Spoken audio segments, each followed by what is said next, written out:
Right breaking చూస్తున్నాం. IBomma Ravi custody విచారణ ముగిసింది. రవి కేసులో పోలీసులు కీలక వివరాలు రాబట్టినట్లు తెలుస్తోంది. ప్రహ్లాద్ డాక్యుమెంట్లు ఇమంది రవి దొంగలించినట్లుగా అనుమానించారు. ప్రహ్లాద్ వెళ్లేలా పేరిట పాన్, డ్రైవింగ్ లైసెన్స్ తీసుకున్నట్లు నిర్ధారించారు. ప్రహ్లాద్ తన రూమ్మేట్ అని గతంలో పోలీసులకు చెప్పాడు రవి. బెంగళూరు నుంచి ప్రహ్లాద్ ను పిలిపించి విచారించారు పోలీసులు. కస్టడీలో ఉన్న రవి ఎదుటే ప్రహ్లాద్ ను విచారించారు. ఇమంది రవి ఎవరో తనకు తెలీదని ప్రహ్లాద్ పోలీసులకు చెప్పినట్లు తెలుస్తోంది. తన పేరుతో రవి పాన్, లైసెన్స్ తీసుకున్నట్లు తెలిసి షాక్ కు గురయ్యానన్నారు. రవి కస్టడీలో బ్యాంక్ ట్రాన్సాక్షన్స్ ముందుంచి ప్రశ్నల వర్షం కురిపించారు.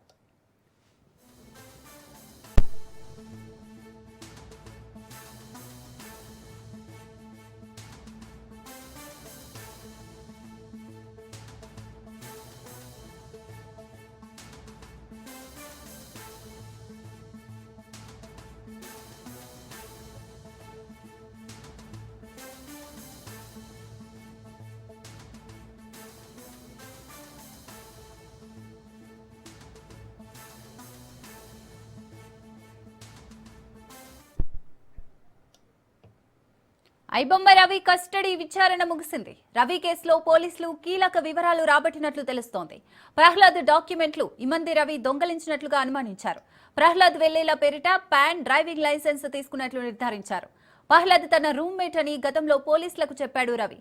బెంగళూరు నుంచి ప్రహ్లాద్ ను పిలిపించి విచారించారు పోలీసులు. కస్టడీలో ఉన్న రవి ఎదుటే ప్రహ్లాద్ ను విచారించారు. ఇమంది రవి ఎవరో తనకు తెలియదని ప్రహ్లాద్ పోలీసులకు చెప్పినట్లుగా తెలుస్తోంది. తన పేరుతో రవి పాన్, లైసెన్స్ తీసుకున్నట్లు తెలిసి షాక్ కు గురయ్యానన్నారు. రవి కస్టడీలో బ్యాంక్ ట్రాన్సాక్షన్స్ ముందుంచి ప్రశ్నల వర్షం కురిపించారు. రైట్, ఇదే అంశానికి సంబంధించి మరిన్ని డీటెయిల్స్ మా ప్రతినిధి పవన్ అందిస్తారు. పవన్, ఐబొమ్మ రవికి సంబంధించి ఈరోజు కస్టడీ పూర్తయింది. అయితే 3 కేసుల్లో 12 రోజుల పాటు కూడా సైబర్ క్రైమ్ పోలీసులు విచారించారు. అయితే విచారణలో మాత్రము చాలా కీలకమైన విషయాలను కూడా పోలీసులు రాబట్టిన పరిస్థితి కూడా మనం చూస్తున్నాము. అయితే ముఖ్యంగా ప్రహ్లాద్ పేరుకు సంబంధించిన డాక్యుమెంట్లను దొంగలించి ఐరవి పాన్ కార్డ్తో పాటు డ్రైవింగ్ లైసెన్స్ కూడా పొందాడు. అయితే దీనిపైన దీనికి సంబంధించి పోలీసులు విచారించగా ప్రహ్లాద్ తన క్లాస్మేట్ అని చెప్పి కూడా పోలీసులకు స్టేట్మెంట్ ఇచ్చారు. దీంతో బెంగళూరులో నివాసం ఉంటున్న ప్రహ్లాద్ను కూడా హైదరాబాద్కు పోలీసులు రప్పించి యొక్క విచారణ చేస్తే మాత్రము తనకు ఇమ్మంది రవి అనే వ్యక్తి తనకు పరిచయం లేదు. తన డాక్యుమెంట్లను దొంగలించి యొక్క పాన్ కార్డు కావచ్చు, డ్రైవింగ్ లైసెన్స్ చూసి ఒక్కసారిగా షాక్కు గురయ్యాడు ప్రహ్లాద్. అయితే మొత్తానికి మాత్రము ఐబొమ్మ రవి కావచ్చు, ప్రహ్లాద్కు మాత్రం ఎక్కడా కూడా సంబంధం లేదనేది మాత్రము ప్రహ్లాద్ ఇటు పోలీసులకు కూడా స్టేట్మెంట్ ఇచ్చిన పరిస్థితి కూడా చూస్తున్నాము. ఎందుకంటే దీనికి సంబంధించి తను గతంలో ప్రహ్లాద్ తన రూమ్మేట్ అని చెప్పి కూడా ఇమ్మంది రవి యొక్క సైబర్ క్రైమ్ పోలీసులకు కూడా స్టేట్మెంట్ ఇచ్చిన నేపథ్యంలోనే ప్రహ్లాద్ యొక్క బెంగళూరులో సాఫ్ట్వేర్ కంపెనీలో పనిచేసినట్లుగా తెలుస్తుంది.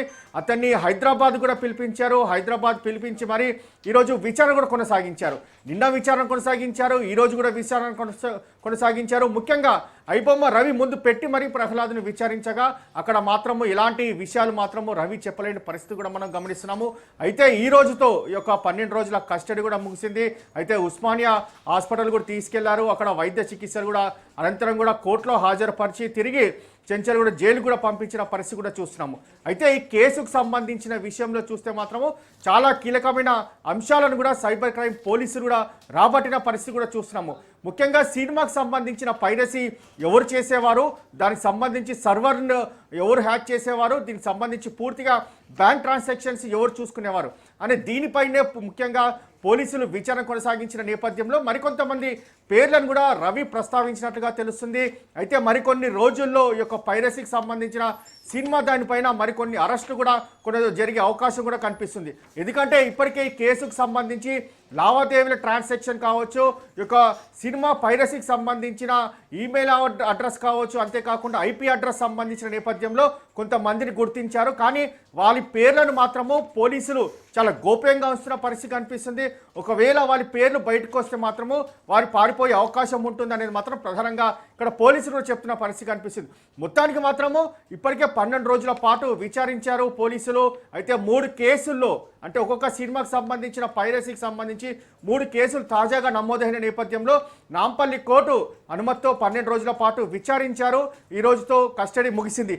మరోవైపు చూస్తే మాత్రము ముఖ్యంగా చూస్తే లక్షల్లో లావాదేవీలు కావచ్చు, డొమైన్ కొనుగోలు సంబంధించి కావచ్చు, ఐపీ మ్యాక్స్ సంబంధించి ఎలా చేశారో అనే దానిపైన కూడా పూర్తిగా విచారణ కొనసాగించిన నేపథ్యంలో ఈ యొక్క రవి చాలా విషయాలు చెప్పిన నేపథ్యంలో రేపటి నుంచి మరికొంతమందిని కూడా విచారించే అవకాశం కూడా కనిపిస్తుంది. ఎందుకంటే హైదరాబాద్లో రవికి సంబంధించిన కొంతమంది స్నేహితులు ఇక్కడి నుంచి ఇక పూర్తిగా మనీ ట్రాన్సాక్షన్ చేశారనే దానిపైన కూడా సైబర్ క్రైమ్ పోలీసులు కొంత సమాచారం వచ్చిన నేపథ్యంలో ఇప్పటికే వారిని కొంతమంది అదుపులోకి తీసుకున్నట్లుగా మనకు సమాచారం తెలుస్తుంది. రేపు దీనిపైన మనకు కొంత క్లారిటీ వచ్చే అవకాశం కూడా కనిపిస్తుంది. మొత్తానికి మాత్రము సినిమా పైరసీకి సంబంధించి పోలీసులు ఇప్పటికే చాలా విషయాలు కూడా రాబట్టారు.